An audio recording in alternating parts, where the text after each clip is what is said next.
Okay. Well, welcome everybody. Thanks for coming to the second day of our three-day workshop. Today's topic, as it says here, is going to be containers, which hopefully you've heard of before.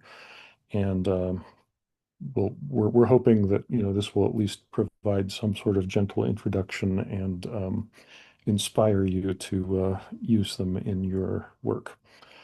But to For those of you who may not have been able to attend yesterday's talk, I just want to give a little bit of a recap. So yesterday we talked about version control, in particular using Git and GitHub.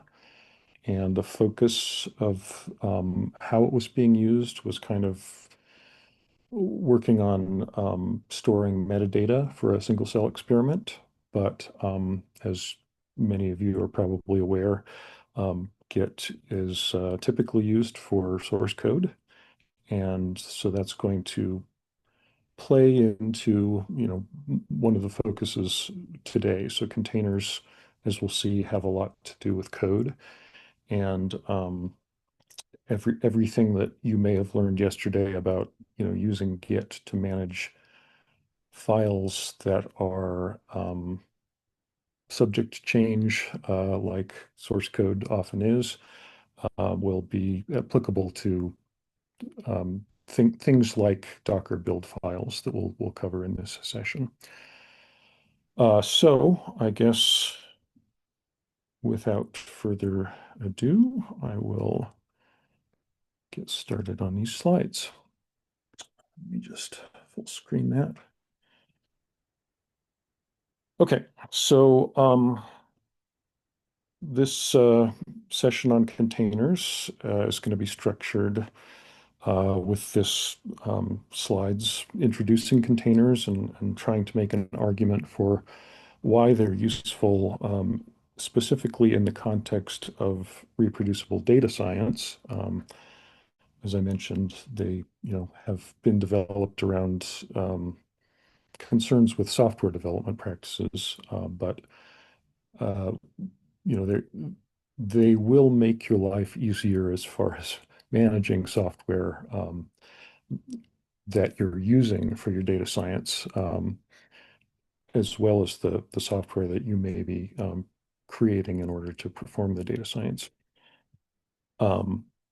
We're also going to introduce a couple of specific container technologies. These are probably the biggest ones out there. Docker certainly is kind of where it all started, as far as I know. And then Aptainer, um, otherwise known as Singularity.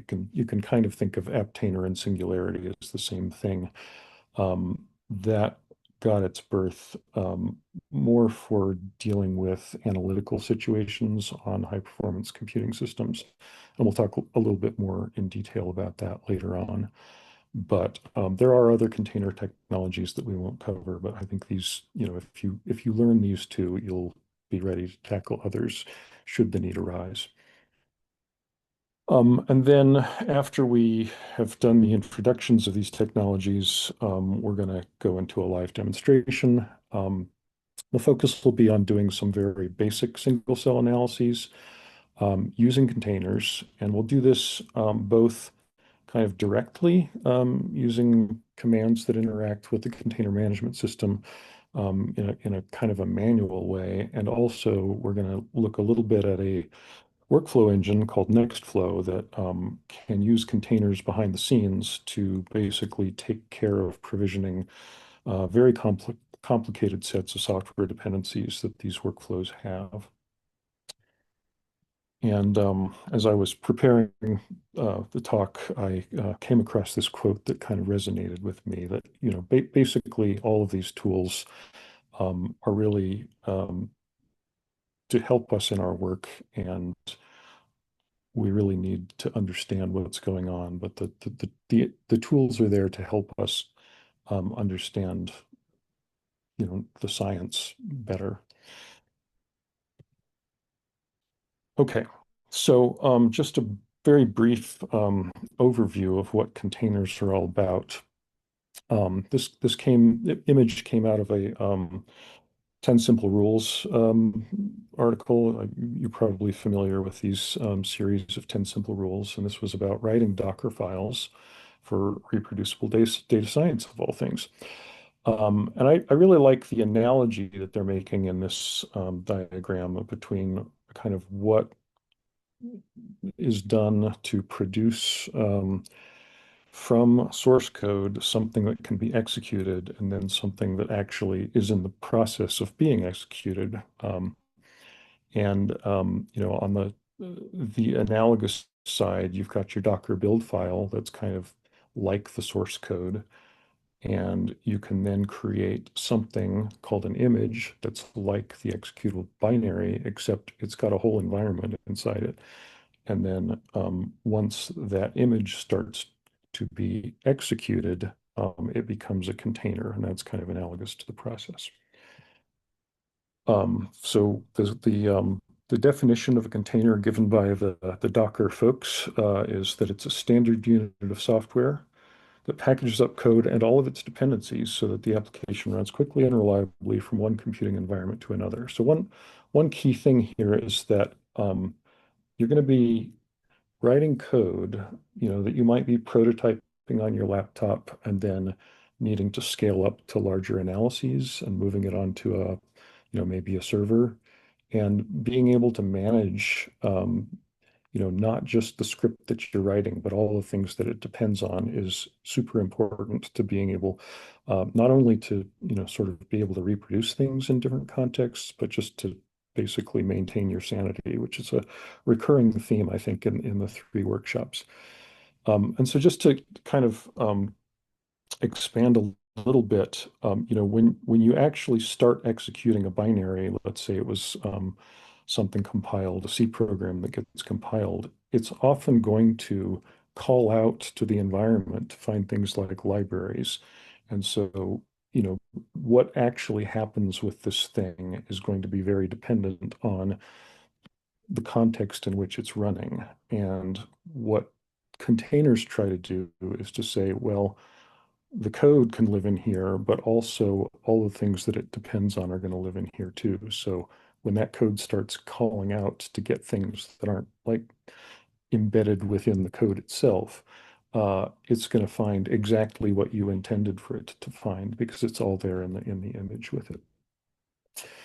So as I mentioned earlier, the container technologies were originally created to help address this so-called worked on my machine fallacy, where somebody's developing software and it works great, passes the tests on their laptop, and then they try to deploy it in production, and suddenly flames are coming out of something.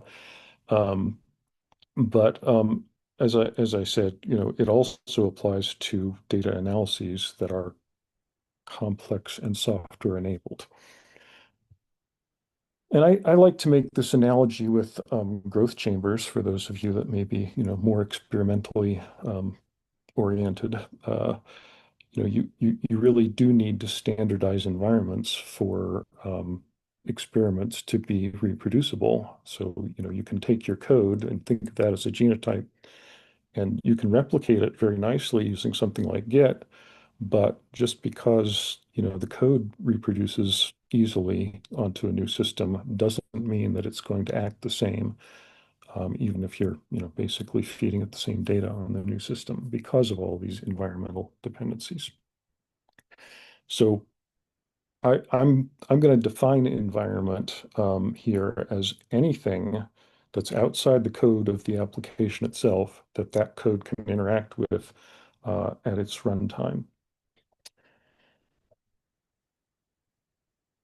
So isolating containers from each other in this way, where the whole environment is bundled up, basically allows some interesting things, like, for example, potentially conflicting versions of software can coexist on the same host in these very isolated parallel worlds. So to take an example from single cell, when Seurat version 5 came out, there were some really big changes to the way that the data model was represented. And there was a lot of software out there that hadn't, used Seurat, but hadn't really caught up with the new way that the the data objects were being represented. And so being able to kind of have software that still worked with Seurat v4 as well as other things, that I could experiment with on the same servers using Seurat v5 was really helpful for me. And I do want to kind of try to clarify up front that containers is kind of used very broadly to refer to this kind of lightweight virtualization strategy. You'll often hear about containers being kind of a lighter weight thing than a virtual machine. We won't really talk about virtual machines much, but I do want to point out that when you're actually talking about containers within the context of the technology, the terms image and container have these very specific and subtly different usages within this context. And I want you to think about image as being like kind of what you've built for the code, although it's more comprehensive than the code itself. And then the container is basically the running instance of that thing. Well, and I guess I kind of ran ahead of myself. But I guess one other thing that I think is sometimes confusing is that containers, in some systems, at least like Docker, they can represent not only the process as it's being run, but they can also kind of represent states that are pre-execution or post-execution, which is sometimes a little confusing. But if you think about it, if you have something like a web server running in a container that you think should just stay up for as long as you want it to, and suddenly it's down, the container has basically stopped running. You want to be able to do some sort of post-mortem on the container and access logs and things like that. So not necessarily having the container vanish when it has stopped running can be a good thing. Okay, so let's think for a minute about what aspects of a program's environment might impact its reproducibility. And I'll give you a second if you want to put stuff in the chat that comes to mind. Now's a good time to do so. I don't want to take too long giving you time to put stuff in because we're probably going to be somewhat time limited when it comes to the live demonstration. But all right, so I'm gonna start giving you things that I thought about. So the host operating system is one thing, probably fairly obvious. Software versions that exist on different machines and their dependencies. The user environment. So you're probably familiar with the notion of environmental variables. And these are some of the ones, this LD library path is something that C code uses to find its dependencies, and rlibs is used for R code. Path is just some, if you state a command, it's going to tell you kind of where that lives on the system. It's going to search your path, and it could come up with something else depending on how you have that defined. Things like access to specific file systems or internet connectivity is going to affect how things run, obviously. Availability of specialized hardware like graphical processing units. Some code simply won't run. Some code might run more slowly if it doesn't have access to GPUs. And then there's always other processes that are going to be using system resources at the same time you are. And this might not necessarily impact the results in the sense of what comes out the other end, but it could impact, say, how long it takes to run, which is important if you're trying to benchmark performance, or if memory is limited, your program might just crash out if there's not enough memory. So one point I do want to make is that different containerization frameworks will take different approaches to how much of isolation you get from the host system by default. And this is something that we'll look at a little bit between Docker and Singularity or Aptainer. But I usually, when people talk about reproducible data science, you sort of think about reading a paper and they describe their methods and you try to reproduce them and you don't get the same thing. But I think probably for most of us, the thing that is the worst form of non-reproducibility is when, you have a piece of code that's been running just fine and you come back 2 months later and suddenly it's not working because something on the system changed. Or you copy it onto a new system and it just doesn't work from the get-go. So software developers have this notion that they call dependency hell, which is kind of amusingly represented by the XKCD comic on the left. And I think everybody's probably been there that, you start off with a clean system. Maybe you're not necessarily allowed to install software on uh, a system level on all the things you have access to, but you'll quickly, as you install things for yourself, get into this situation where you've got a real mess of things going on. And as noted here, one way to approach trying to avoid having these kind of tangled webs that we weave is to bundle things up in such a way that they're really isolated from one another. And as is probably obvious, containers are a good way to do that. And this is just a quote that I happened across from a computational chemist who sort of had the works on my machine thing in his post on LinkedIn.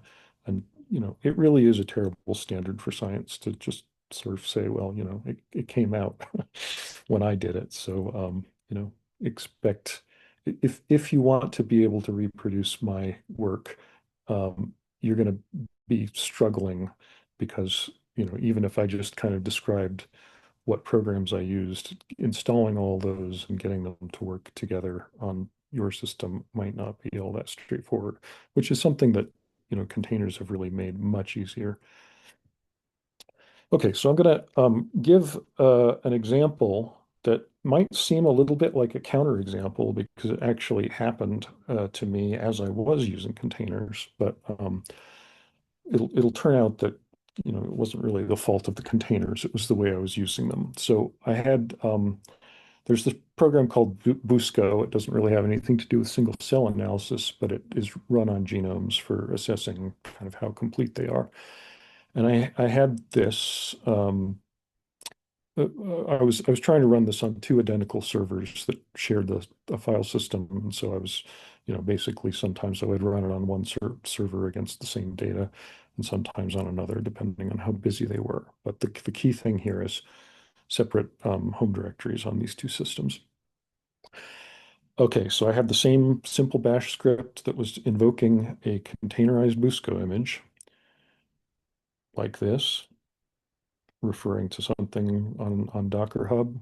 And basically, it worked just fine on server one. And then at some point on server two, I started getting this error. And of course, it was maybe a couple of months that I had done it on this server, and I didn't really remember what things might have changed if it was something I did or something, a system administrator might have done. So, I really started to lose my faith in containers a little bit and was very perplexed at, what exactly was going on. So take a moment and see if you might be able to guess. I'm not really expecting on the basis of what I've shared with you, except there is one hint. So here's the solution. So basically, when you're using Singularity or Apptainer, by default, they kind of provide access to your user home directory, which is very convenient in many ways for a lot of what we do. But in this case, the containerized Python was trying to use a library that for some reason I had gotten installed on the one server and not the other in my home directory. And so that was conflicting. But there was a very easy solution, and that was basically to just tell Singularity when it runs not to mount that home directory. And so isolate the environment a little further than it normally would have been. So, it's kind of a counter example because I was using containers and suddenly I seem to be running in some sort of dependency hell. But I would say it was really an issue with environment leakage into the container, and it would have been harder to address had I not been using containers at all. But it was a little difficult to figure out.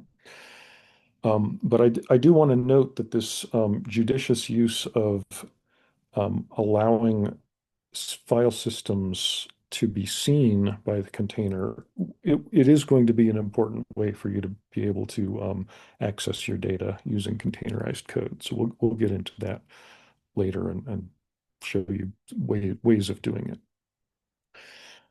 Okay, I don't want to talk about this too much, but you've probably heard about Conda or maybe environment modules and virtual environments associated with things like Python and R. Um, these are other approaches to kind of provisioning software and managing your environment to provide a certain amount of isolation. Um, some ways they might be considered simpler to use than containers, but I would say that that simplicity somewhat limits their applicability to some types of problems. In particular, a lot of the problems that come up when you're doing kind of more complicated software development involving services and things like that, web containers. So, maybe you want to run a Shiny application or something like that. Um, so I don't think Conda or these other approaches is necessarily a great way of dealing with more complicated situations like that. And I'm not going to try to tackle these because I'm not all that well versed, certainly in Conda. But I think it is worth being familiar with them as alternative tools um, for tackling some of the same issues, and play around with them and see what you find works best for you. Okay, so this is just kind of a little picture of the Docker ecosystem, and kind of how things are going to work when you start using things. You're going to have a client that you're issuing commands talking to what's called a Docker daemon here that's managing containers and images for you.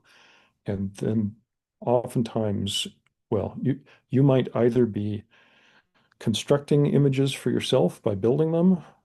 You might be issuing a command like pull, which will tell the host to go out to a registry and find what you're asking for, pull it onto the system, and then, regardless of whether the image has gotten there by a build or a pull, you're going to do something like a run that's going to basically tell it, okay, get that image and make a container from it and start doing something with it. Okay, I think I already kind of talked about that.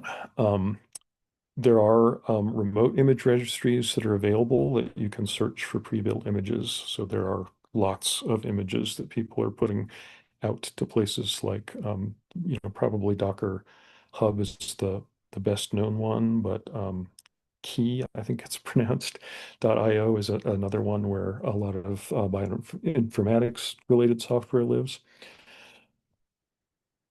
Um, and just kind of thinking back to what we learned about Git, these build files that are used when you're actually creating these images are going to be something that you want to keep under version control, which will, essentially just be like, okay, not only the code that you're using, but also the environment that it needs is going to be important for versioning, because as you update dependencies and things like that, as your code evolves, that's going to need to change as well.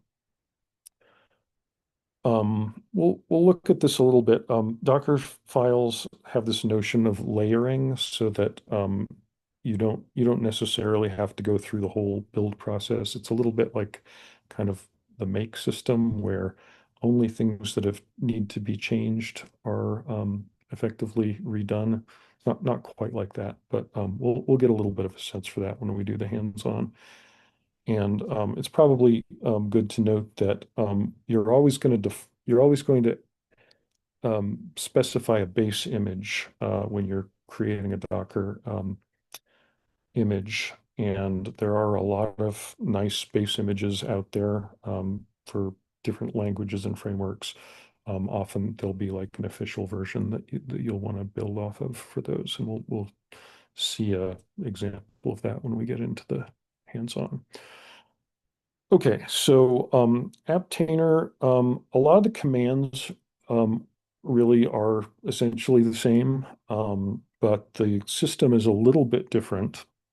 So as I mentioned before, Singularity was kind of developed because on high performance computing systems, you've usually got a lot of people using them and they're managed by system administrators. And you often won't have Docker enabled on these systems because of some security issues. Um, and I won't really try to get into what the security issues are, but I think it is kind of getting a little bit better, being able to have like ways of running Docker that don't um, either I don't need you to be root or be able to kind of get root-like powers. But for the most part, I think if you're getting onto an HPC system, it's going to be more likely that you'll end up using Aptainer or Singularity. And it doesn't use a daemon process, so in a lot of ways, it's just kind of simpler. There's just an executable, and the image files are just files really that are stored in a kind of a folder, and you can pretty easily um, copy them around from one system to another by just getting the file and schlepping it around. But the other thing is that Aptainer is quite good about being able to actually take Docker-based images and convert them into the format that it needs. And so a lot of things that you'll do will involve just sort of saying, okay, somebody built this file and pushed it up to Docker Hub, or that's what I'm using to develop locally on my laptop. And now I want to be able to get it and convert it into an Aptainer format so I can actually use it on an HPC system. And that's quite easy to do. Okay, so we'll talk we'll run containers manually and look at how that works. But I did also want to give you guys a little bit of a glimpse into more sophisticated software approaches. So this is an example of a so-called workflow engine called Nextflow. And there are a lot of pipelines like this single cell RNA-seq pipeline that have been developed by this NF core group. And I would really encourage you, if you're undertaking a new analysis of some sort, to have a look at the NF core site and see if somebody's worked on a pipeline that might be appropriate. And the thing is, it doesn't necessarily use containers. It could use Conda, for example. But I would say, the huge benefit for systems like this, for these very standardized ways of packaging up software and all the dependencies, is that you can actually program things that just run and pull these things down at runtime as needed. And careful attention to versioning makes everything very reproducible. And so this is just kind of an overflow of basically the sort of single cell analysis that we'll be focusing on today. Tomorrow's session is going to get a little bit more into the downstream of this. But essentially, here it's kind of all about going from the raw sequence data that comes to you as FASTQ files, taking a reference, that's both a genome and a set of annotations, and mapping those reads to the reference and turning it into a counts matrix that represents, basically for each barcode that you find representing a cell, how many instances of this transcript or this gene did it have? And there's kind of a lot that goes on underneath the surface, managing barcodes and UMIs and things like that. Um, so this particular pipeline has a number of alternatives, but we'll just be concentrating on the cell ranger analysis, which is one of the most standard ones out there if you're dealing with 10x data at least. Okay, so just about half an hour in, I guess, and I guess it's almost time for us to get to the live demonstration. So I've tried to give you some high level ideas about containers. So now we're gonna turn to trying to use them. So the way I'm thinking about the live demonstration section is in this way. So we're gonna start really simply and not having anything to do with single cell analysis. Whenever you learn a new programming language, it's inevitable that they'll pull out Hello World, which is like the simplest program you can ever write. And lo and behold, there's a Hello World in containers. And so we'll just use that to just kind of get a basic feel for how containers work, both using Docker on my laptop and also Singularity on a remote server. So the thing about Singularity is that it's really designed to be run on Linux systems. I don't think that they make it for other operating systems, although if we make it to the end of the live demonstration, I'll show you how you can actually run Singularity within Docker if you want to do something, strange. Um, but Docker, can be used in a lot of different contexts. Linux, Windows, Mac. I'm running on a Mac. Um, and then after, well, let's see. This isn't quite maybe the structure, but we're gonna take this idea of the analyses that are in the Nextflow-based pipeline, which are using the containers behind the scenes. We're gonna do a few of those commands kind of manually, just to see what's going on when we run the NF core pipeline.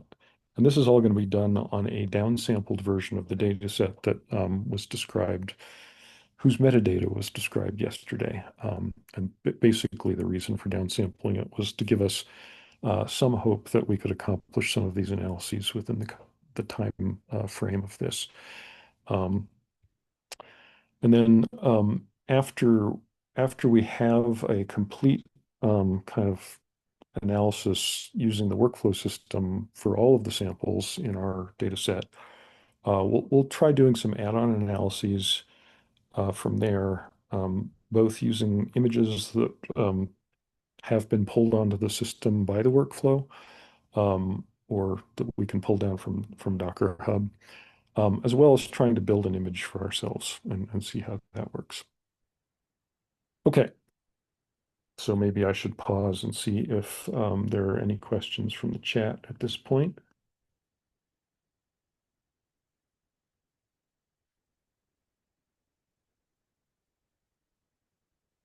All right, if not, I don't actually see the chat. So I'll trust that somebody else will tell me if there's something I need to talk about. Actually, one just popped in. If you go down to the bottom where it says Q&A, it should show up for you. Okay, yeah, sorry, that Q&A kind of disappears. Oops, where is it? I can. Oh, what singularity is. Okay. I'm not exactly sure what you're asking, but I will try to address the singularity versus aptainer. Maybe that's what was behind your question. But Singularity was developed as a kind of container framework specifically for HPC systems. And then um, at a certain point, the company that was developing it decided that they were going to, I'm not sure if it was exactly commercialize it, but there was basically an interest in making sure that a version of it remained open source. And so it was donated to an open source foundation. But as part of that, that kind of branch got rebranded as Aptainer.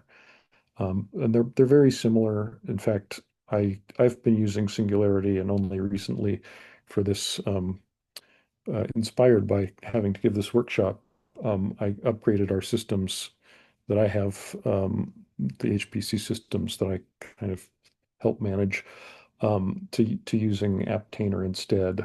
mostly because it provides some nice ways of being able to build singularity images without needing to be root. But it's very transparent to just kind of go from running things under singularity to Aptainer. In fact, it retains singularity as a command, and then there are a couple of environment variables that it'll say, well, you're giving me the singularity version, which I'll respect, but you really ought to change it to be Aptainer sometime. So I would say think of singularity and Aptainer as being the same thing, really, and think of them as being very much like Docker. You'll have a lot of the same commands, but the way that things work kind of in terms of where images get managed, as I said, there's no process like this Docker daemon that runs with Singularity. And I think that's partly because of the security concerns. Um, okay, hopefully that helped. Okay, so I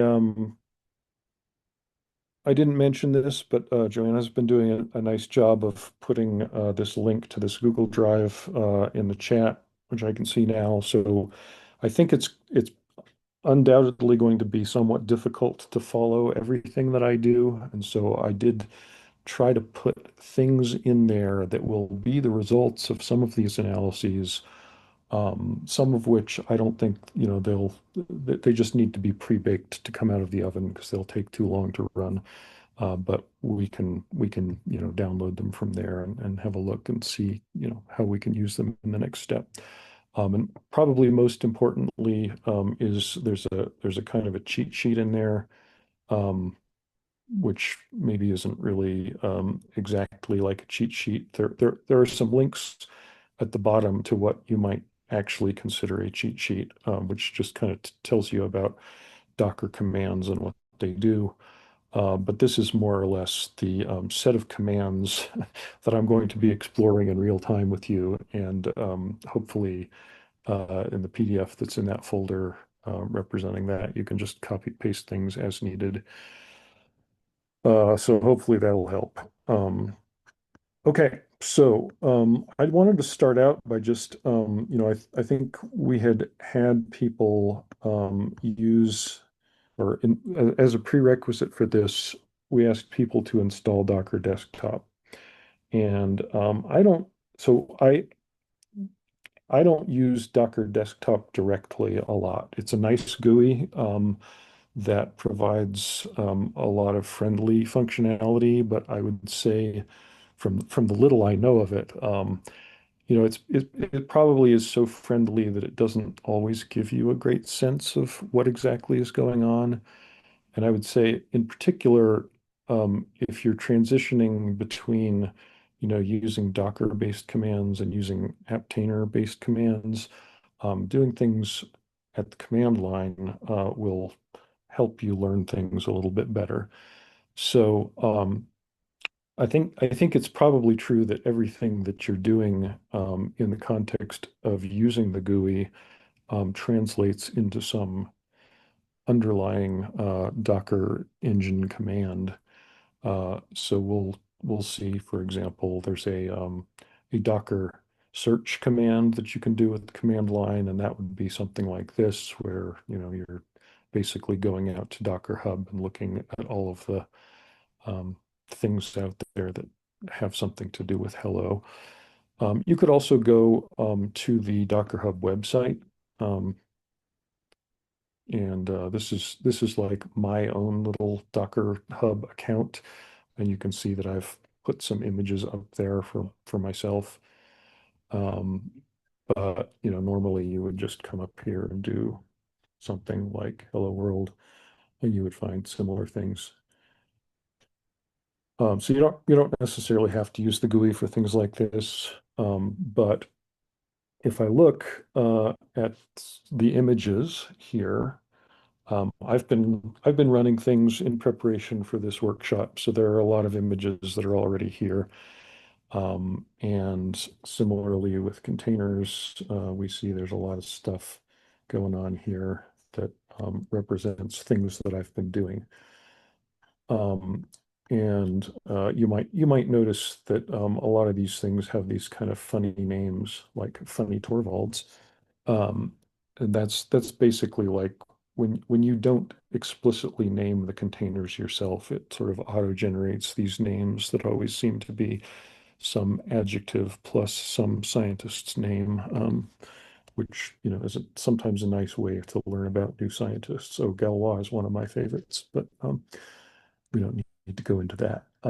Okay, so that's kind of the GUI, and I won't talk too much about what you're seeing here because I want to get into it from the command line.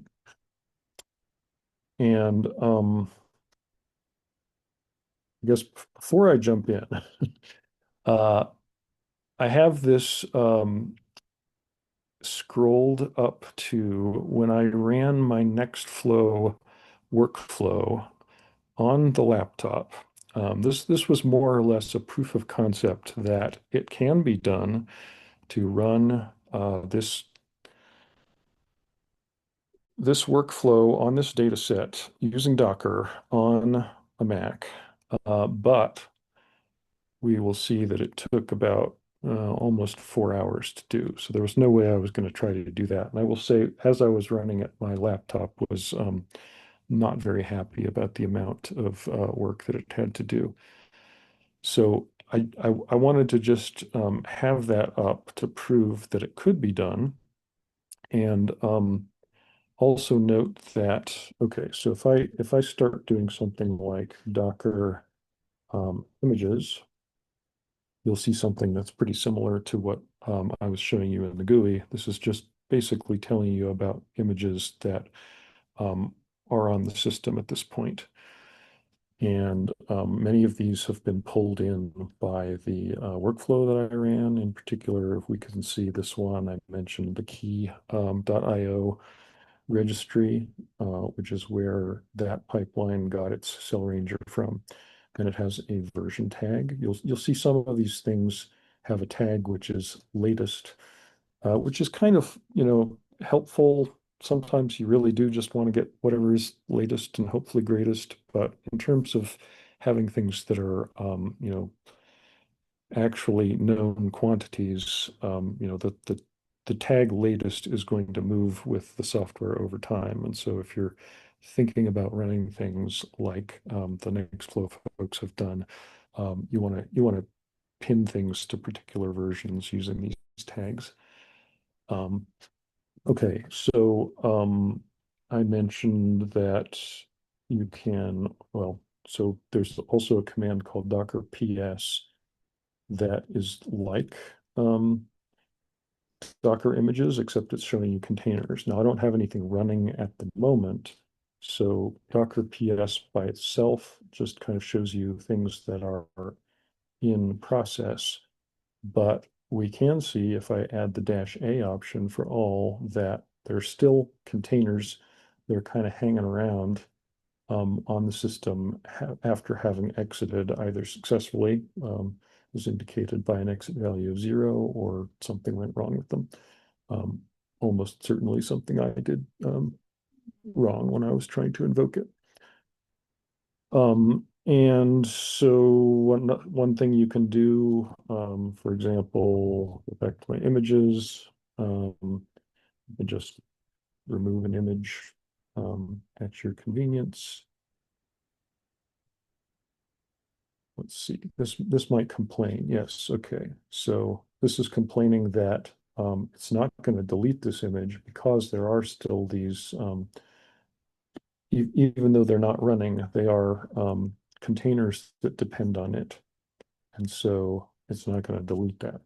So I could, if I wanted to, just go ahead and take this container, which has kind of a not very perspicuous ID. I guess it has a funny name, but they're not reporting. But I could Docker RM this thing and try again, but it's probably just going to tell me there's another one using it. So what I'm going to do, because I have such faith in the absolute reproducibility of being able to pull things down is to say, I just want to clear things out. So let's do a Docker system prune. I'll give that the A option as well. And it's going to give me a little warning that, maybe I should think about it, but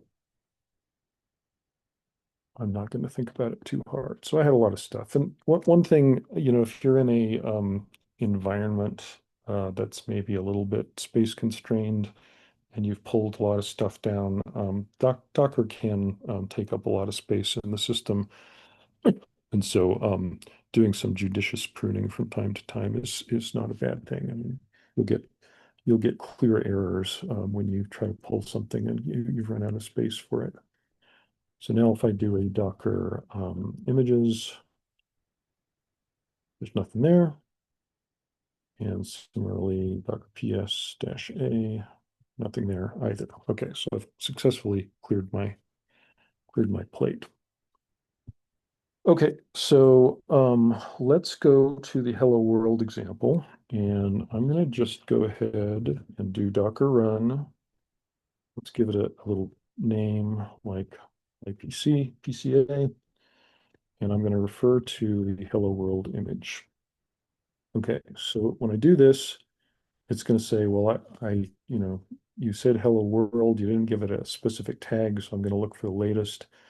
I didn't find it on your system, but I'm going to go out to the registry. So implicitly, it's going to look in Docker Hub for something called Hello World. And it found it and it pulled it down. So I could have pulled it separately, but when you do a run command, that pull is just kind of implicit. And if I were to now ask for Docker images again, I would see, okay, there it is now. And, Hello World isn't maybe all that exciting, but just wanted to show again, if I do all, okay, so again, I got this container and it successfully executed and exited with a 0, which is good, but it's still hanging around there for me. And I showed you before how you can remove it after the fact. But we could also run it in such a way that, it's going to basically say, well, I don't need this thing after it completes. So let's remove it automatically once it successfully completes. So I'll just do the high PCA thing again and run hello world. Now the image is still there. I didn't remove that, so it's not going to have to pull it again. It's just going to say, all right, you asked me about hello world. I got hello world. And now if I do the Docker ps-a again, it didn't hang around because I told it could go ahead and remove it. Okay, so it's if you look at the text of its hello world, it's kind of going through in some detail exactly what happened. Now, one thing maybe I didn't really mention when I was showing off the GUI with those images, a lot of them had this little kind of warning label on them that was basically indicating that the platform that the image was built for wasn't the same as the basically the chip architecture that I'm running. So I've got an Apple Silicon M1 Mac, and a lot of the images out there are built for Linux systems, and you you can do a level of emulation on the Mac called Rosetta.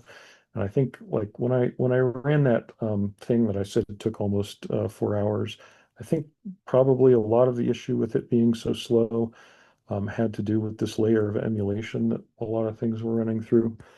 But in general, I would say that you're not going to be running read mapping on your laptop all that often. So this was more or less just kind of a proof of concept. to show that it could be done, even though I'm not necessarily saying that it should be done.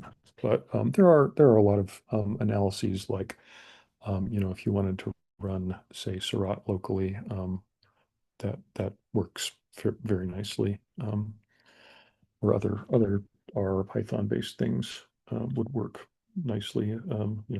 As long as you have sufficient compute resources on your laptop, CPUs and memory and that sort of thing. Okay, so one thing that it's saying is it's suggesting I try something a little bit different. Okay, so let's unpack this a little bit. So again, we've got a new image that we're asking it to run, and we've got these other options. Um, I think of these two options as always coming together, and meaning that you're going to run something in interactive mode. There may be some use case for having one without the other, but I don't know what it is.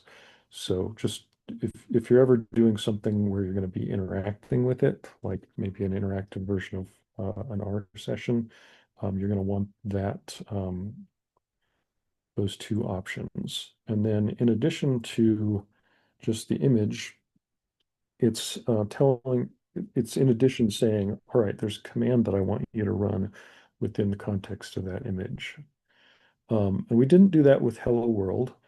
Um, so an image will typically have like a default command, but if you just run it without specifying any command to be run within it, it'll just run that. But then you can just tell it, there are other things you could do. So like this bash command, all right, it's going to pull down Ubuntu.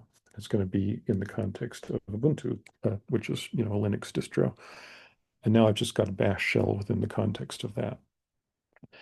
All right. So one thing I wanted to note now that we're in an interactive shell within Docker is that things have changed.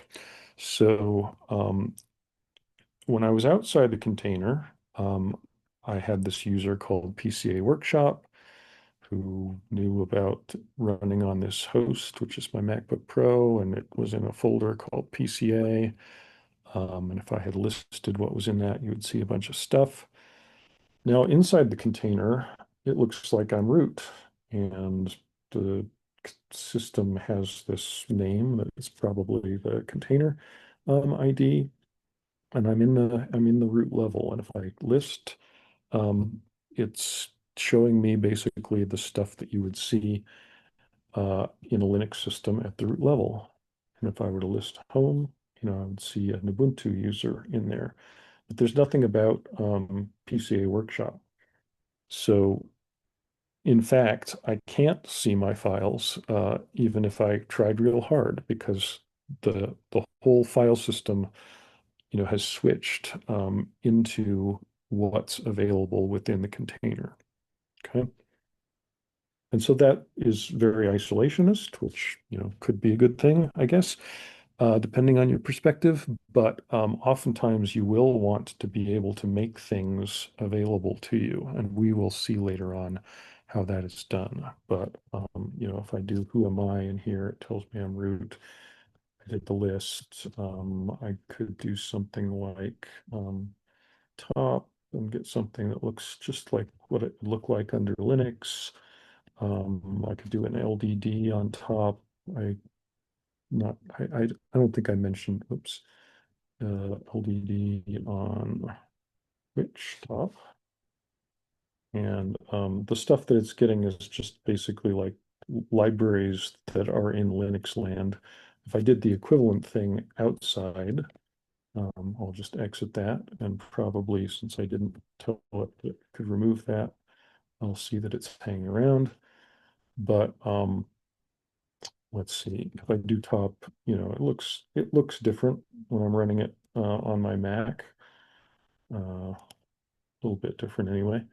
And I think actually Mac doesn't even have an LDD command. I think I can't remember. I think it's called that. If I learned this as I was trying to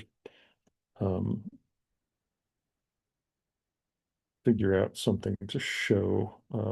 Okay, so yeah, there's this thing that lists the dependencies, and yes, indeed, things are a little bit different outside versus inside the container. So that's just an illustration of kind of what things look like in container space versus the environment that you came from.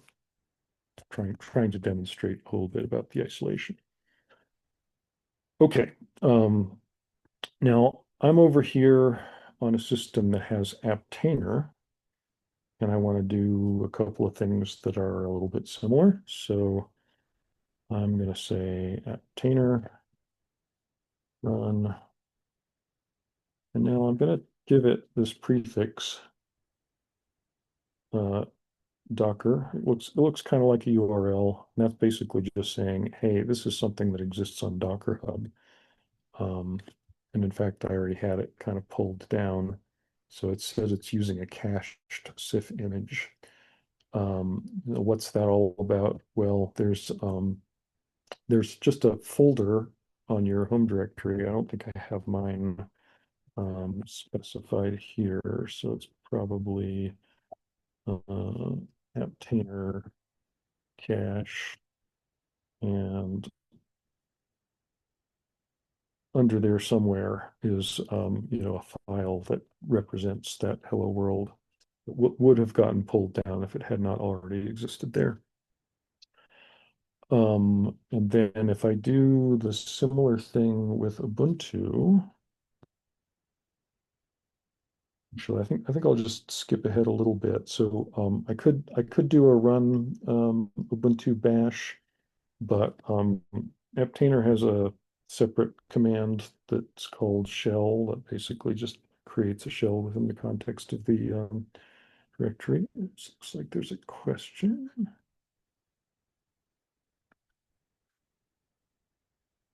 Ah, yeah, that's a good question. Okay, so somebody's asking about Cell Ranger and Xenium Ranger being proprietary tools from 10x Genomics, and wondering whether there are any licensing or redistribution restrictions that you should be aware of when building Docker or Singularity containers. Um, I think that's a good question. So if you go on to the NF Core site, where they are one of many people who have bundled Cell Ranger. Um, as far as I recall, what they do is to basically just refer you to the end user license agreement for 10x Genomics. And we'll see. I have a tool that is also from 10x that we're going to be bundling into we're going to be building a Docker image from it.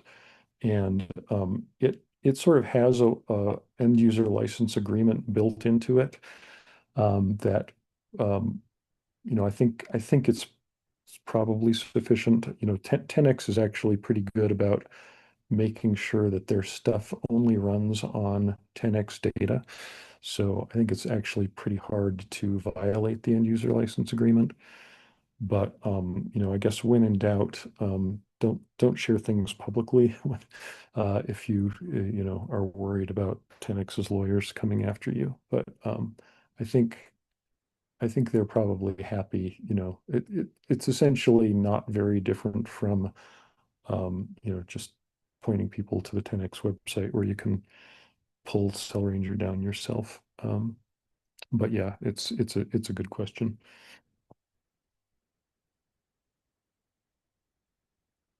Okay. So what was I doing? All right. So we were saying Docker Ubuntu, and we were calling the shell. Okay.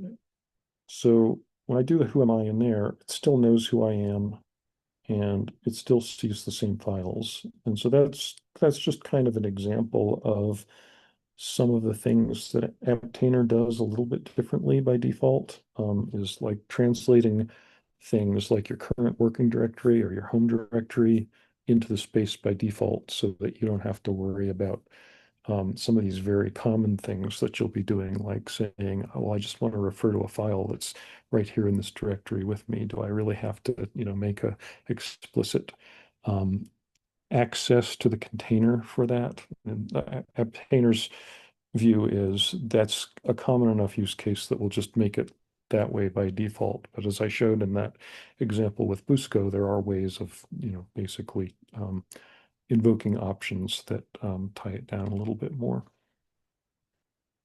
Okay, so hopefully that is gives you a little bit of sense of, just kind of the basics of what's going on when you're running containers and pulling images down in these fairly simple cases where the images are nothing more than hello world or a Linux, nothing more than a Linux operating system. I mean, you could do a lot with a Linux operating system, so I don't want to knock that. And Ubuntu is a base image that you very well might use if you were building a Docker image for yourself, starting with Ubuntu and then maybe calling the package manager to pull things in. You could put Conda in it and get things that way if you wanted to. So, a lot of these technologies are not exclusive of one another. And if somebody is distributing their software using Conda and you want to use Singularity or Docker, there are ways to access Conda within the containers so that you're not necessarily putting that stuff into your system space or user space. Okay, so we should probably turn to actually trying to get some single cell analyses done, as we've spent half an hour on Hello World. Okay, so this is where I'm going to be referring to my notes, my cheat sheet more vigorously because the commands get a little bit harder to remember off the top of my head. So, one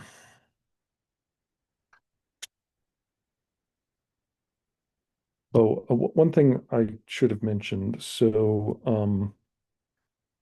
I kind of showed you that by default. Um, oh, I guess I had a little bit more of a hello world thing to do. So, yeah, let's go back and do this on my laptop.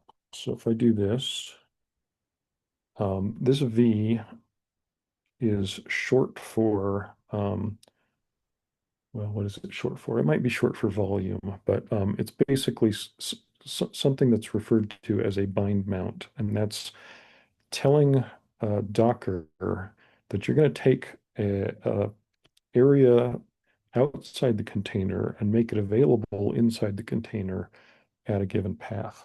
And so what I did there was to say, all right, wherever I was, print working directory, I want that to now be accessible within the container under my home outside.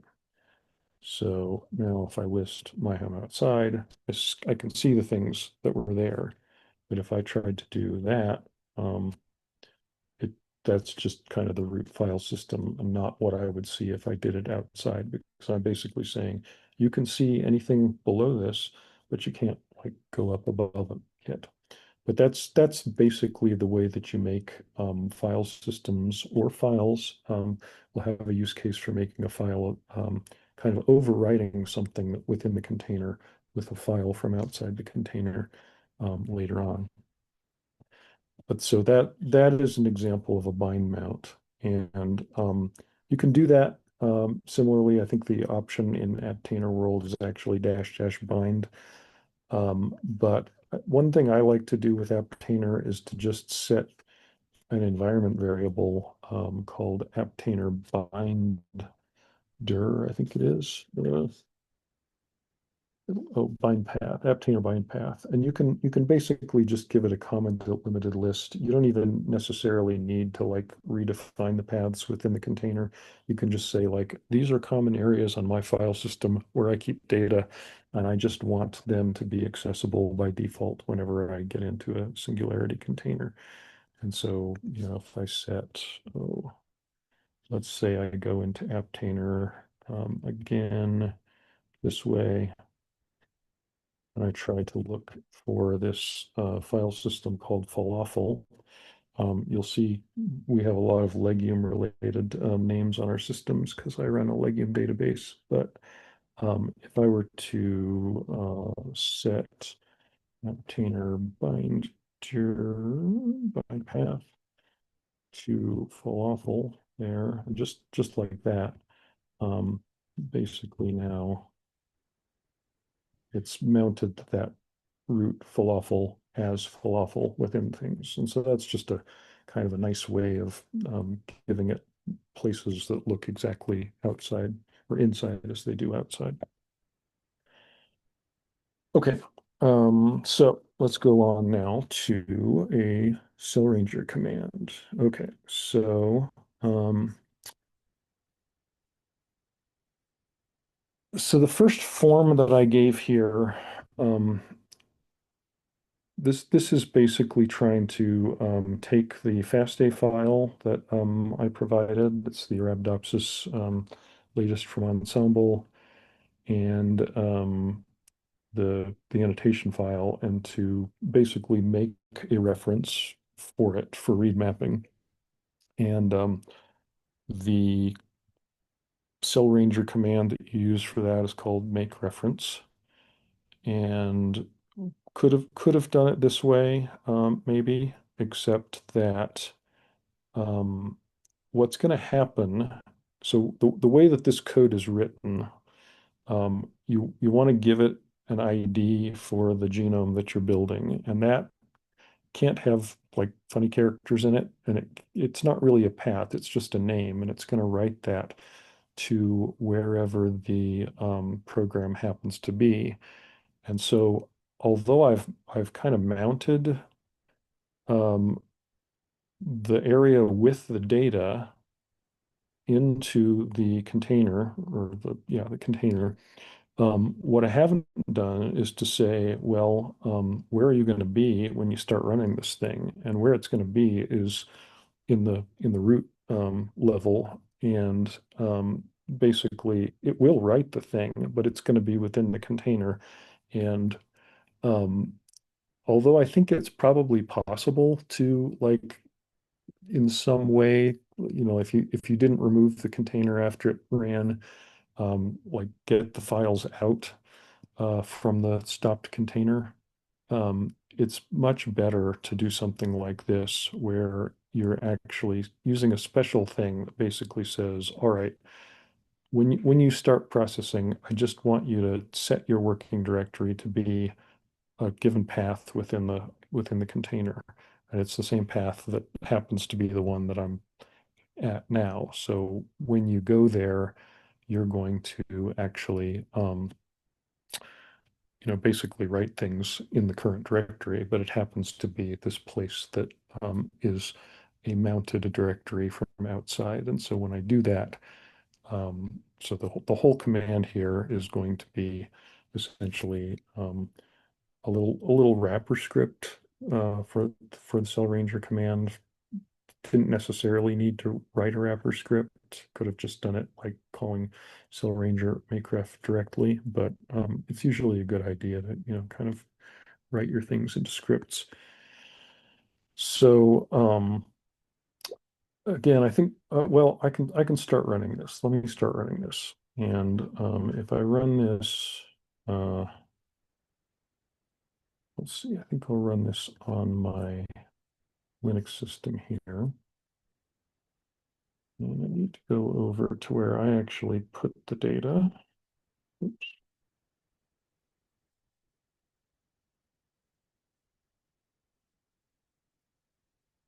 Okay, so I put the reference data, just downloaded it here, and the FASTQs are here. So if I run that command,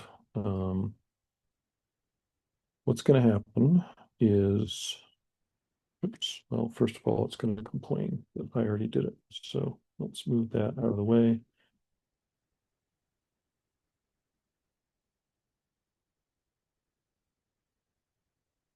So that was just Cell Ranger complaining at me that it didn't want to overwrite something I'd already done.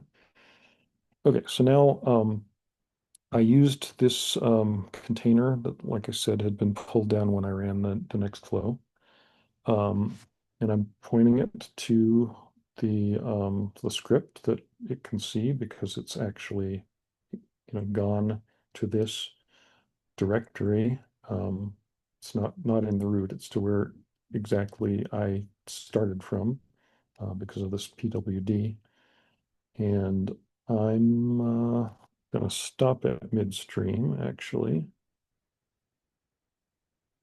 Okay, and so if I do that, I can see that it's started writing stuff in this region, but the ownership is not really what I would like it to be. And that's kind of certainly something you won't have to worry about with Aptainer. I'm not actually sure if you were running it on your laptop, whether it would behave the same way, um, but you could try it and see. But there is a way of basically telling it kind of a mapping of the user. You're essentially just telling it like run it using this user ID within the container, and I'm here giving it basically the user ID and group ID that I have when I'm outside the container. I didn't come up with that myself. When I saw that stuff was being written as root, I was kind of puzzled for a second because I normally run things as Aptainer on these systems. But then I realized what was going on and found somebody giving that little hack. So if we did that again, actually, I think I can remove that.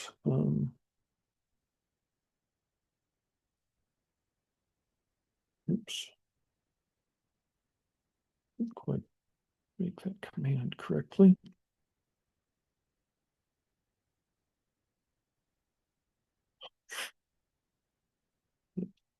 I'm not typing well, and I don't have my normal key bindings here. Okay, so I have to do this as sudo because it's got a bunch of root owned stuff.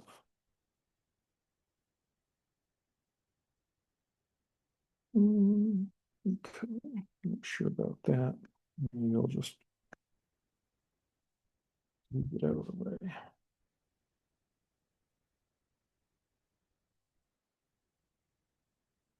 Okay, so going back to my cheat sheet. Oops. All right, I got disconnected one of my windows, so having too many windows starts. So I'm gonna now run it like this, and if we look at what's in that, well, we should have shown you this before, but I think verbally I described it. We just have a call to cell ranger, and it's getting cell ranger from inside the container. Um, so now if I do this, and that'll take a little while. It'll take a few minutes at least to complete this, but we can go over and have a look while it's running. We should have made a shortcut for this. Okay, so now things, except for this thing that didn't quite delete for some reason, are being owned as me because I used that little user ID translation trick. Okay, let me take a second, and so I guess the takeaways from that are so the reason we're wanting to write it into this directory is so that we can actually use it for the next command, which will be an invocation of cell ranger count. And I won't necessarily wait for it to finish because I've already got it from before. I can remember which one of these it is, but So let's take a quick look at the run count command. This will be kind of similar in terms of just the basics of using Docker to run it. Again, it's just at the end of the day a cell ranger count command that we're passing a directory of fast queues and a sample ID. But in this case, so as the comment says, Cell Ranger is kind of fussy about how its FASTQ files are named, and the provenance of these files, I believe they were pulled down from SRA, probably using faster queue dump, and so they have their own kind of naming. And so in this script, it probably looks a little weird, but essentially all I'm doing is saying, all right, to make Cell Ranger happy, we don't actually need to do this in the context of running it through Nextflow because it sort of manages all that for us using its own logic. But all we're doing is basically saying, all right, any file that you find in that directory, let's make a subdirectory, and if it doesn't already have a link that to the main file that follows the naming convention, let's make a name for it that way. So that's, in case you were wondering about the contents of that script, that's all that's about. Um, okay.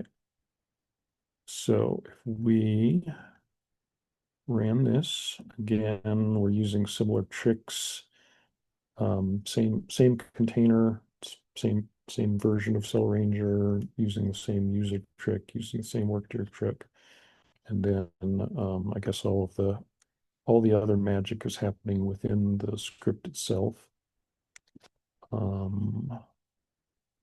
Take that and probably change the name of the reference directory.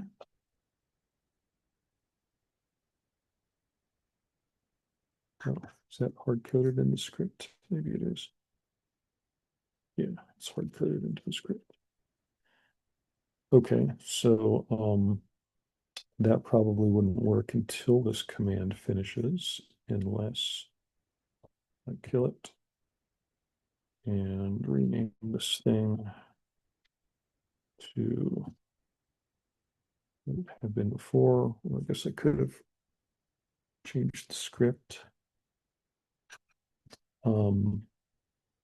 But let's give it this one since I don't think I already have a directory for that.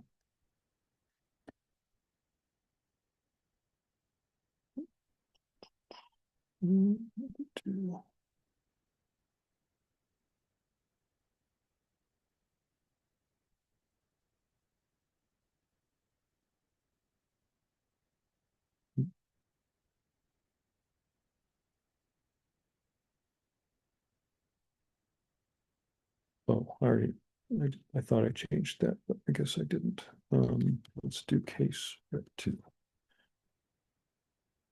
Okay, so it probably just saw that I already had that folder and didn't give me a very clear error message. But okay, so now I'm running Cell Ranger count, and this is, it's not that very much different from if you had installed Cell Ranger software outside of the container, and we're just running it that way. But if you actually, I think Cell Ranger itself is actually a pretty good example of well distributed software that there's probably not like a super great argument for running it in a container, except for in contexts like um, the Nextflow, where it really just wants a very standardized way of being able to just take any piece of software and pull it down and run it. And the Cell Ranger installation is a little bit customized, so it would have to be coded in a special way if it weren't for that containerized version that they were using. Okay, so that's running now, and it'll take a few minutes. So this is another example that I thought was kind of interesting. So we're doing something. So if a lot of people have kind of wondered about how to modify star parameters when you're running it in the context of Cell Ranger. And if you were to follow this link that I've put in here, you'll see that this wasn't always possible within Cell Ranger, but as of version 4, I think, they do have a way, and that's basically taking one of the files that is within the distribution of Cell Ranger and kind of modifying this particular line called star parameters, which is uh, in the distribution, it's just kind of an empty string. Okay, so the trick here is that this is a file distributed by 10x as part of Cell Ranger that lives in a standardized location within the container.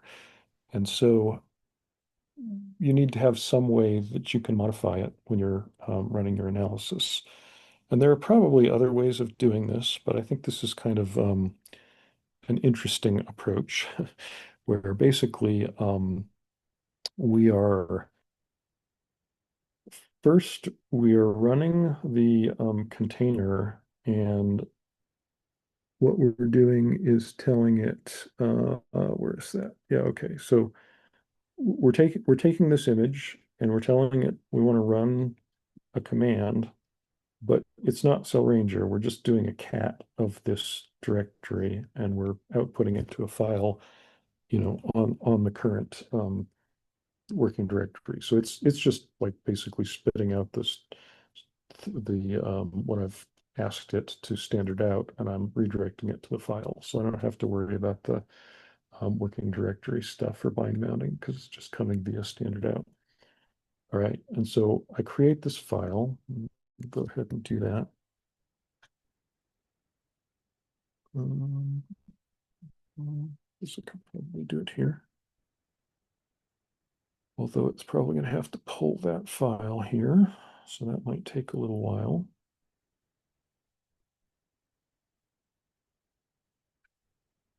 I've already done it here.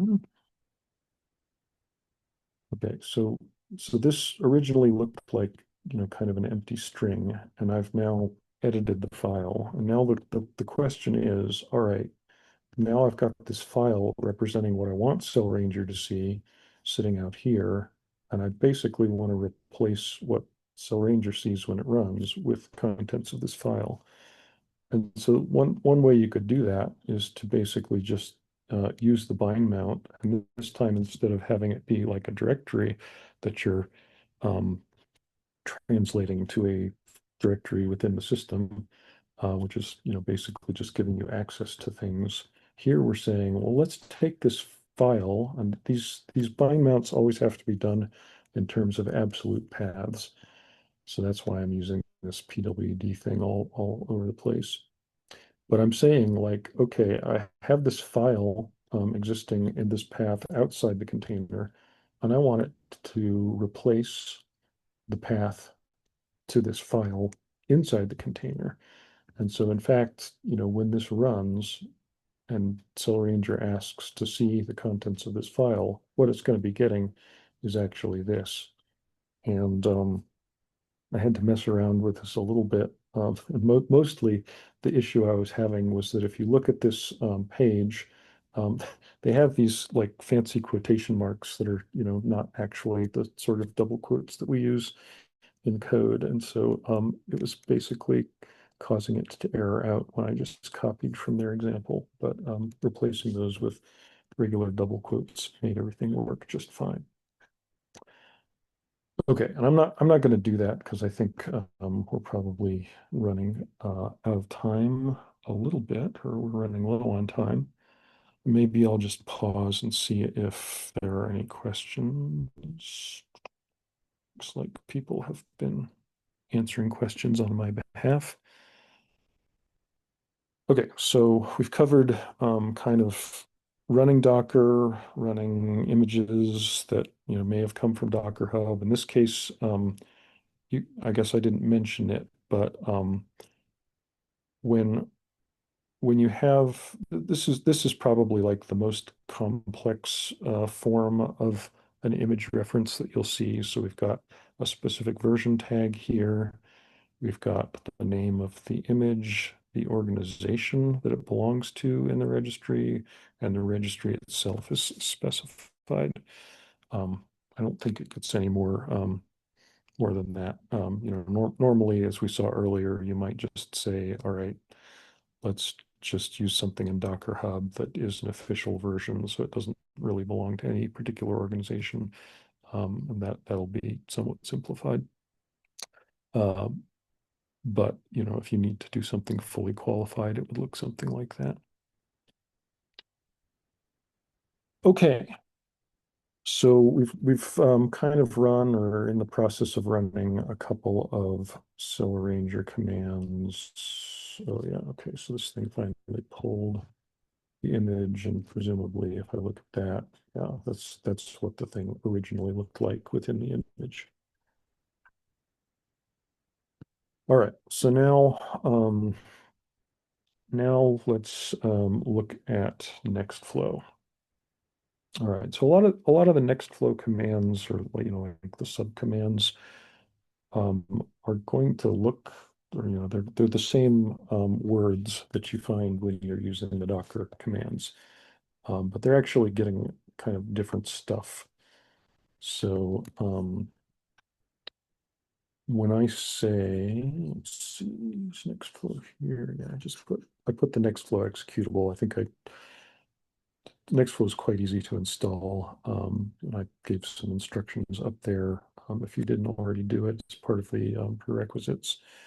But if I were to do, normally I'd probably just put that in my path, but for some reason I didn't bother setting the path of this user I created for this. All right, so what this is doing now is checking basically a GitHub repository for the code corresponding to the Nextflow wrapper. And I think it was probably already cached on my system, so not very much happened there. And similarly to Docker, I think if you were to do a Nextflow run, it might just, and you referenced a pipeline or a workflow that it didn't already have, it would probably pull it on your behalf. Either that or it would helpfully tell you need to pull it yourself. I don't remember exactly how it works. But once that's on your system, you're basically just running these scripts. For some reason, this one requires you to be very explicit about the version you use. I'm not entirely sure what that's all about because I've used other next or and of course stuff that don't require that. But this will just give you kind of the basic command line options that are available that you might want to play around with. I for the purposes of this workshop, I pretty much focused on Cell Ranger, but if you look in that config file, um, we see this is kind of ways that you can take specific, well, let's actually start at the top. So this config file gives you the ability to customize a lot of the behaviors. So in particular, you might want to mess around with the resource limits that you're imposing on the workflow, depending on where you're running it. So this is a setup that I thought was kind of appropriate for my laptop. So I'm allowing it to use up to 8 CPUs and have up to 32 gigs of RAM. And the process could run for up to 24 hours before it decided something was wrong. That was probably when I was really trying to figure out what was going on with some of the other processes I tried. But you can get into particular sub processes. So for example, there's this program called Cellbender, which the purpose of Cellbender is to kind of take the RNA-seq data that you get with the raw counts and to try to address a particular issue of noise with single cell data where you get burst cells, or if you're dealing with single nuclei, you tried to you tried to burst cells, I guess, and get the nuclei, and so it creates a lot of ambient RNA that needs to be accounted for. Um, and so this is just one approach to subtracting the ambient RNA. And so because we have this kind of scaled down data set, when I was trying to convince Cellbender that it was a real data set, I had to kind of give it some fairly explicit instructions about how many cells to expect from this.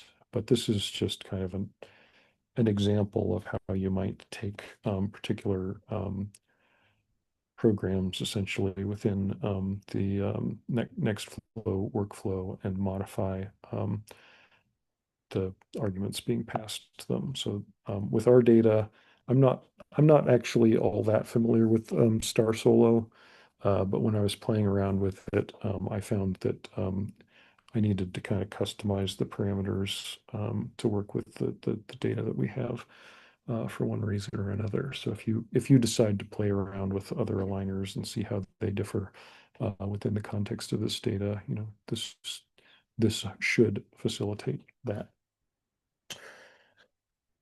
Okay, so I think maybe I'm going to go ahead and start this off on my laptop, and then I'll switch to the pre-baked version. And I probably won't let this run very long on the laptop, but just to illustrate how containers are coming onto the scene as I invoke it in a particular way. So let's look again what I've got locally. Okay, I did pull that. I'll just leave that so it doesn't have to repull that because it's going to get some other stuff. But okay, so here's the command I'm going to use. Some version of this, and as we said, this is the pipeline definition, and we could actually inspect that if we wanted to. I think this command I didn't run kind of gives you the bare bones outline of what the script is actually doing. But in terms of how we're running it here, this is kind of the key that we're saying, all right, you have a lot of ways that you know about how to execute these protocols. And in this context, I want you to run it locally using Docker as the kind of executor. Um, and so other examples of things that it would know how to do if you gave it the right profile is, for example, if you were running on a Slurm-enabled system, which is a kind of a queue management for HPC systems that have a lot of worker nodes, you could pass it a different profile that would enable it to kind of understand what the details of the queuing system that were available on your HPC.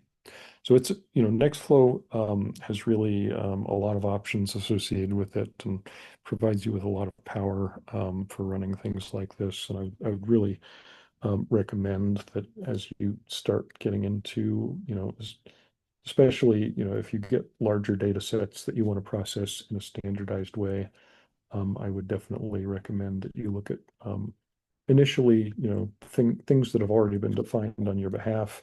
And I showed you kind of how you can customize some of the behaviors if they're not available to you as options on the command line. And then, at some level, you might start thinking about defining your own Nextflow workflows as an alternative to some maybe simpler workflow manager like SnakeMake or something like that.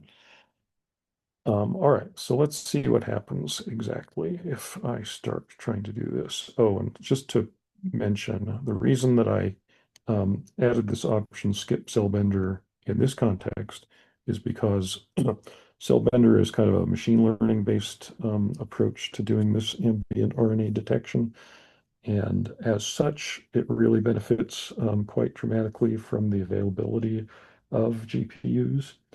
And although I think it's possible to do that using Docker, I don't think I can do it on my Mac system because they don't support CUDA as far as I understand it. So I'm going to just try doing that and see what happens.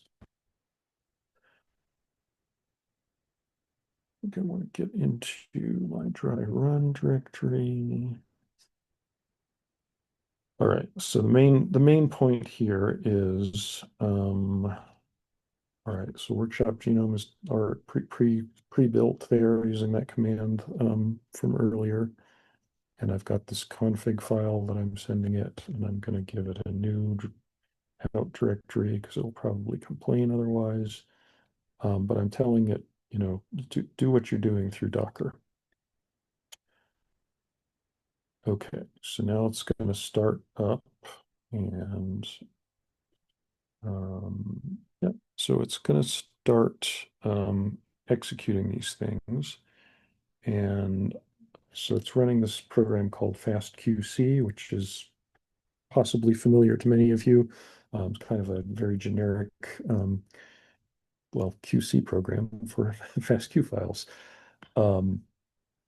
And so probably behind the scenes, if we were to open up a new tab momentarily and ask for Docker images. Yeah, so we can see that I didn't tell Docker anything, but the Nextflow system, or yeah, the Nextflow executor basically said, okay, I can see that this FastQ process needs its software, so I'm going to go ahead and grab it and start adding to the list of images that you have on your system. And like I said, this is pretty slow, so I think I'm not going to burden my laptop since we're getting kind of close to the end. And I want to talk about building things. Make sure we get to that. At the end of the day, I ran something similar on a server that actually does have a GPU. And normally, I've just run things using profile singularity when I'm running on these systems. But when I was looking at it, um, it didn't actually seem to be using the GPU that way, which kind of surprised me because when you're using Singularity, there's an option that makes it pretty easy to uh, enable GPUs for your containers. I believe it's dash dash NV. But I guess the way that Nextflow has been set up, you need to enable the GPU kind of in addition to the Singularity in a kind of a different way. And turns out that the way you do that is to give it this profile GPU, and then you can reference the Singularity image for the Nextflow itself this way. And so it's kind of a different way of doing it than normally, but uh, it seems to work. So I leave it to you to play around with these options and read up more about Nextflow. Okay, so assuming that that all ran while I was kind of going on, what you would have gotten would be go into dry run out. We see some directories that it's put its outputs into. One thing that a lot of these Nextflow or NF Core based pipelines do is to create these multi-QC plots that can be kind of handy for looking over multiple samples and kind of getting a sense for what's going on. So it's pulled in data not only from the FastQC process itself, but also from the cell arranger outputs, giving us some sense for how many cells it thought were in each of these samples, standard metrics from cell range count, and put some plots together similar to what you might see, like if you when you ran the count command separately, Cell Ranger created this web summary for you. And what multi-QC did was to kind of go through the folders of all of the analyses that were run, and any output that it understood, it put into this kind of unified framework for you. That's a thing that can be quite handy about the Nextflow stuff. Although you can definitely run multi-QC without doing it in the context of Nextflow. Okay, so one of the things produced there, and here we're kind of getting towards the handoff to tomorrow. So if we look in Cell Ranger, we'll see this matrix conversions, and we see these files that got created. So each one of these is kind of a single sample in a number of different formats. Some of you may recognize, RDS as a kind of standard R way of serializing a data set.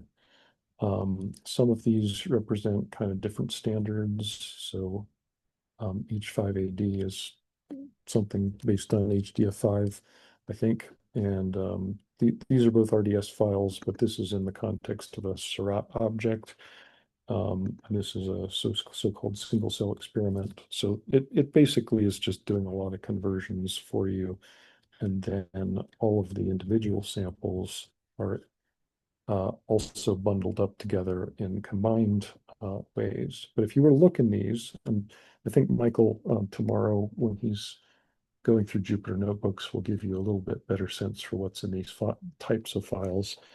But if you were to look in them, you would not see the sorts of things that allow them to be kind of looked at as a unified data set. Essentially, they're each kind of treated as their own separate matrix, and there aren't any cross comparisons between the samples. So in order to do that, here's the command that I created. If you look in this script, it's pretty much a standard little R file. And you can see that the container that's running it, well, you should maybe by now be able to parse, okay, this is coming from Docker Hub because it doesn't say otherwise. And I guess I'm just using the latest version, which is probably my bad. I should probably put a tag on that and specify a version. But this is, coming out of the Satija Lab organization. So maybe there's not a official, Docker image for Seurat, but since it's coming from Satija Lab, you can be pretty confident that it's the real deal, I guess. And all I'm doing, if you look at the code in there, I guess we can take a quick look at it together.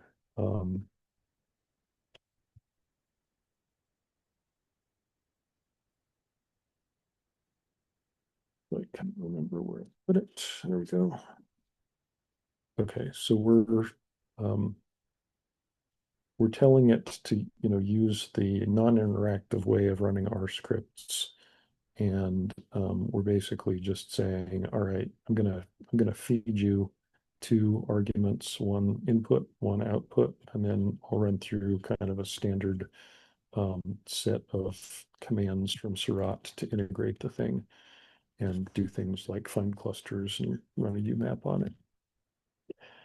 And that would give you the file if I were to actually run that, but I think I won't in the interest of time.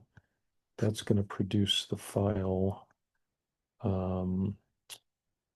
named CCA integration.rds. Okay, so we're almost to the finish line, even though I skipped over things that I'm hoping you can run on your own, either by getting through the whole sequence that I provided or by picking up one of these files and trying to get to the next step from it. The final thing I wanted to do was to look at a Docker file. Okay, and I've tried to comment this thing pretty well, but just to go through it in a little bit of detail. As I mentioned, you always are going to start your Docker file with oops, that. Um, I think there are maybe a couple of things that can come above a from command, but I've never used them. But usually this would be at the top. And in this case, if you're an R person, you should know about this Rocker organization that it's not the official like Docker R base image, but it's made, the organization is by, some of the really big people in the R community, and they have a number of things like, something that packages up tidyverse and stuff like that.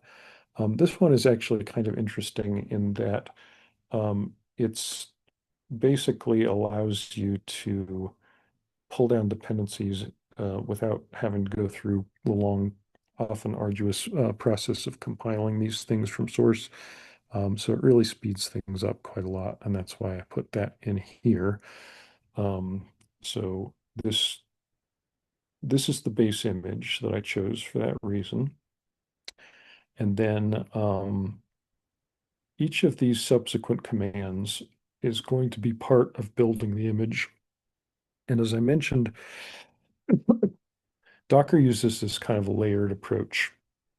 And each of these commands kind of represents a new layer. And what happens is if you make a change to this file somewhere down here, for example, um,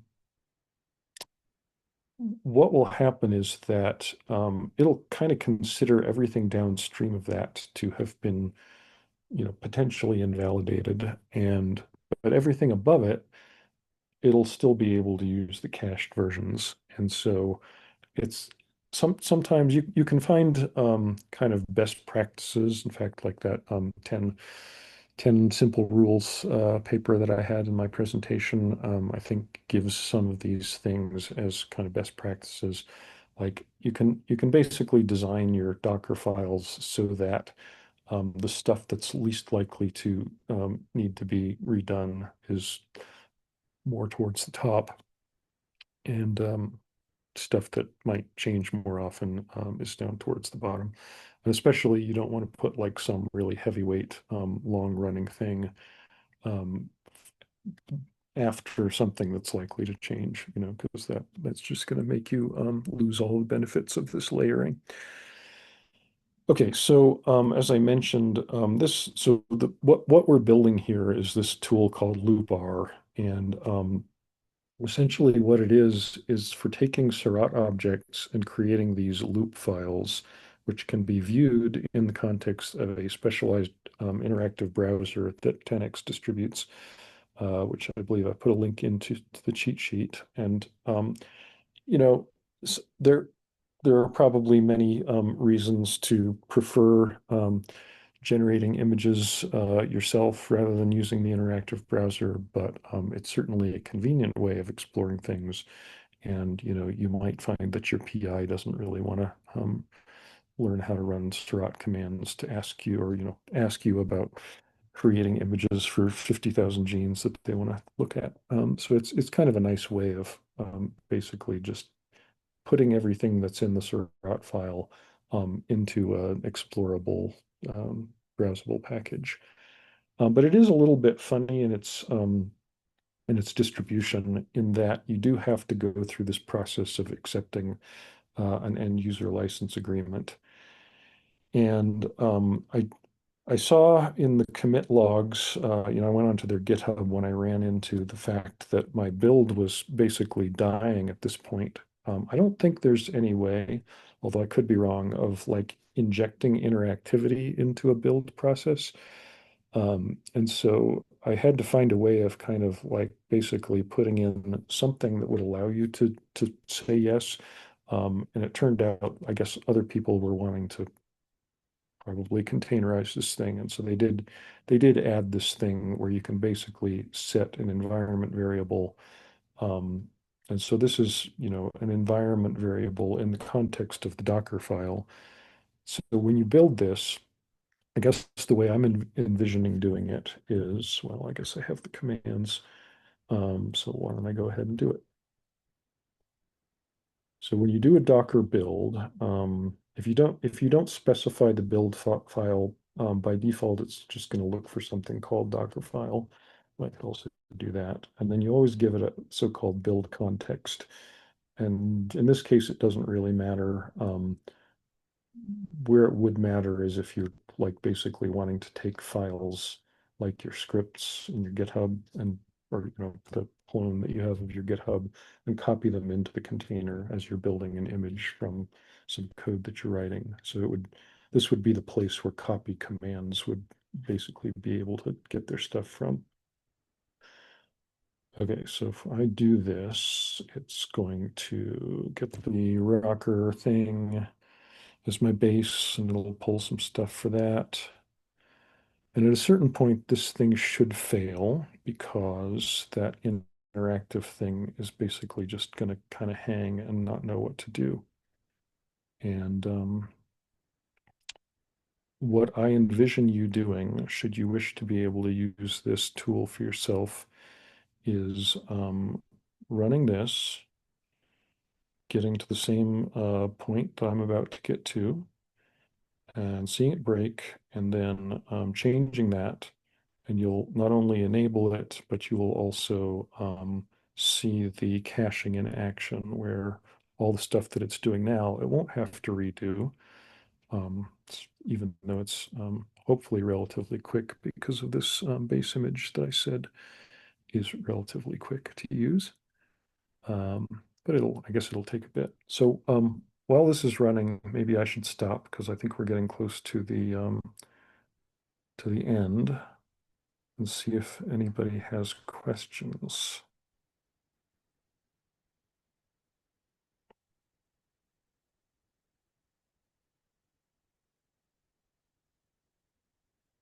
Okay, okay. So here we are.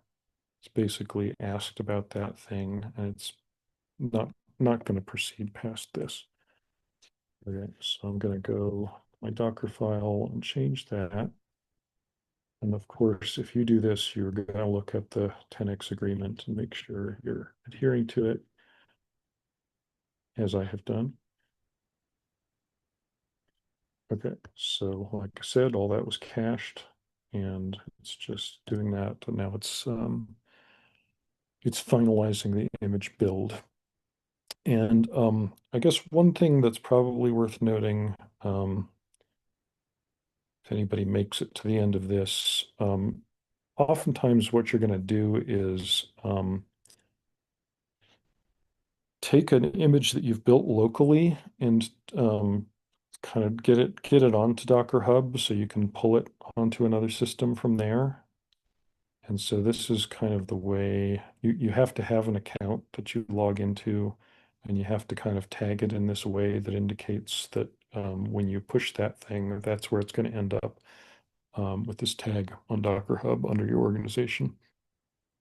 And this git describe thing that I did here, it's basically like it's one way that maybe you could think about using Git and Docker kind of in conjunction. So what this is doing is sort of adding a named tag to a Git version, and then using that same tag. So when I do Git describe, it's going to find the tag that is closest to where I am. And I'm hoping that it's right there where I am. And it's going to use that same tag to talk about the version of the image. So that's kind of what that's all about. And then finally, this last thing, I mentioned it's possible to run Aptainer within Docker. And what I did here, so I just found a version of Aptainer out there on Docker Hub that I was using. Um, and I'm using one of these kind of funny bind mounts that is taking the Docker socket, which is basically where the commands to the daemon are going, and I'm making it available within the system so that when I do my aptainer build command, I can reference a local Docker and basically just create the CIF file that way instead of putting it on Docker Hub and pulling it down from there. So that's probably more advanced magic than well, I thought that I would ever know. But as you get more into containers, I guess you find yourself trying things like that. So I'm going to stop and see where we are on questions.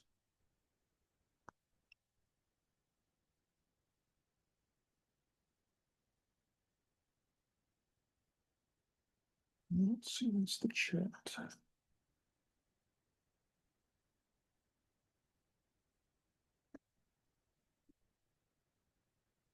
Looks like we're all set. Questions answered in real time. All right, well,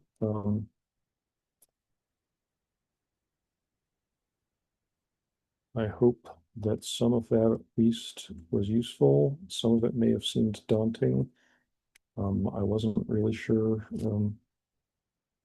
what level people of experience might have, but hopefully at least some of what we did at the beginning with the containers made them seem friendlier. And then some of these commands kind of showing ways that you might do your own analyses using containers. You can take the things that I've done as kind of basic recipes and modify them to suit what you actually want to do. I will say I've never actually run Cell Ranger either on my laptop or within a container other than through Nextflow. So you might not find yourself necessarily embracing it for everything. But I would say, for a lot of software that is no fun to install, especially when you don't have root privileges on a system, it's really a nice thing to have in your tool belt.